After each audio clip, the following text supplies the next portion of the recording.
for your moment. I will be asking you a few questions in ಬರೋರ್ಗೆ for your training what is the feedback ಅಂತ. Can I ask you some questions? Yes, Okay. So Millennials Group ಬರೋ ಮುಂಚೆ ನಿಮ್ಮ confusion ಅಥವಾ ಭಯ ಏನಾಗಿತ್ತು about trading? ಭಯ ಏನಂತ ಹೇಳಿದ್ರೆ ಈ ಅಂದರೆ ಸ್ಟಾಕ್ ಮಾರ್ಕೆಟ್ ಬಗ್ಗೆ ಗೊತ್ತಿರಲಿಲ್ಲ ನನಗೆ. ಬೇರೆಯವರು ಅವ್ರ ಎಕ್ಸ್ಪೀರಿಯೆನ್ಸ್ ಮಾಡಿರೋ ಪ್ರಕಾರ ನಾನು ಕೇಳಿದ ತಕ್ಷಣ ಭಯ ಫೀಲ್ ಆಗಿದ್ದೇನು ಅಂದರೆ ಇದೊಂಥರ ಬೆಟ್ಟಿಂಗ್ ಥರ ಜ್ಯೂಸ್ ಥರ ಅಂದ್ಕೊಬಿಟ್ಟಿದೆ ನಾನು. ಅಂದರೆ ಸುಮ್ಮನೆ ಗ್ರಾಫ್ ಮೇಲೆ ಹೋಗ್ತಿದೆ ಬೆಟ್ ಮಾಡೋದು ಆ ಥರ ಅಂದ್ಕೊಬಿಟ್ಟಿದೆ. ಇದ್ರ ಹಿಂದೆ ಈ ಥರ ಸೈನ್ಸ್ ಅಂದರೆ ಮ್ಯಾಥಮೆಟಿಕ್ ಫಾರ್ಮುಲಾ ಇದೆ. ಇದನ್ನು ಅರ್ಥ ಮಾಡ್ಕೋಬೋದು, ಎಲ್ಲರೂ ಅರ್ಥ ಮಾಡ್ಕೋಬೋದು, ಎಲ್ಲರೂ ಮಾಡ್ಬೋದು ಅಂತ ಆಮೇಲೆ ಫೀಲ್ ಆಯಿತು ನನಗೆ. ಇಲ್ಲಿ ಬಂದಮೇಲೆ ತಿಳ್ಕೊಂಡಿದ್ದು ನಾನು ಎಲ್ಲರೂ ಮಾಡ್ಬೋದು ಅಂತ. ಇಲ್ಲಿ ಬಂದಮೇಲೆ ಕಾನ್ಫಿಡೆನ್ಸ್ ಲೆವೆಲು 10%ಗೆ ಹೇಳಬೇಕಂದ್ರೆ ಅಂದರೆ 10ಗೆ ರೇಟಿಂಗ್ ಕೊಡಬೇಕಂದ್ರೆ ನಾನು 1ನಲ್ಲಿತ್ತು. 1ನಲ್ಲಿಂದ ಈಗ ರೇಟಿಂಗ್ ಕೊಡಬೇಕಂದ್ರೆ ನನ್ನ ಕಾನ್ಫಿಡೆನ್ಸ್ ಲೆವೆಲ್ ಹೋಗಿದೆ. 10 ಕೊಡ್ಬೋದು, 10ಗೆ 10 ಕೊಡ್ಬೋದು. ಯಾಕಂದರೆ ಈಗ ನಾನು ಜಾಬ್ ಮಾಡ್ತಾಯಿದ್ದೀನಿ, ಆ್ಯಕ್ಚುಲಿ ಕ್ವಿಟ್ ಮಾಡಿಬಿಟ್ಟು ಮಾಡೋಕ್ಕೆ ರೆಡಿ ಇದ್ದೀನಿ, ಅಷ್ಟೊಂದು ಕಾನ್ಫಿಡೆನ್ಸ್ ಬಂದ್ಬಿಟ್ಟಿದೆ. Okay, lovely.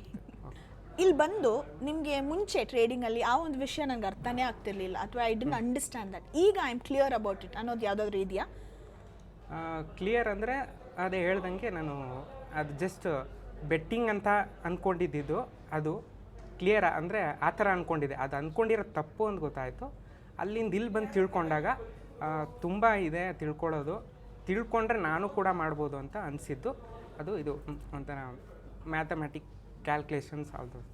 ಓಕೆ, ನಿಮ್ಮ ಕಾನ್ಫಿಡೆನ್ಸ್ ಲೆವೆಲ್ ಮುಂಚೆ ಟ್ರೇಡಿಂಗ್ ಬಗ್ಗೆ ಗೊತ್ತಾಗಿದ್ದು, ಇವಾಗಲೂ ಎಷ್ಟು ಕಾನ್ಫಿಡೆನ್ಸ್ ಇದೆ ನಿಮಗೆ?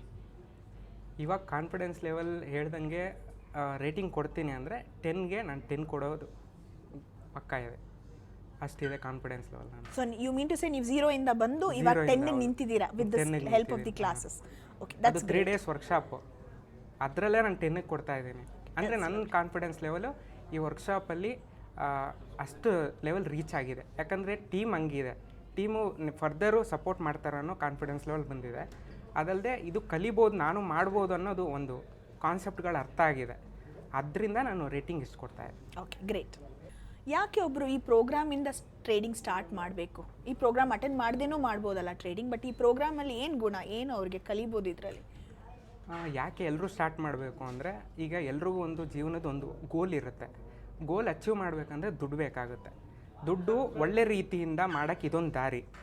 ಆಮೇಲೆ ಅದನ್ನು ತಿಳ್ಕೊಂಡು ಮಾಡಿದ್ರೆ ಈಸಿಯಾಗಿ ಕಡಿಮೆ ಟೈಮಲ್ಲಿ, ಅಂದರೆ ಹೇಳ್ದಂಗೆ ಸ್ಮಾರ್ಟ್ ವರ್ಕಿಂದ ದುಡ್ಡು ಮಾಡಬೇಕಂದ್ರೆ ಇದೊಂದು ಒಳ್ಳೆ ದಾರಿ. ಬೇಗ ದುಡ್ಡು ಮಾಡ್ಬೋದು, ಗೋಲು ಅಚೀವ್ ಮಾಡ್ಬೋದು ಅಂತ ಹೇಳ್ಬೋದು ಅಷ್ಟೇ. Thank you so much for your beat. Thanks.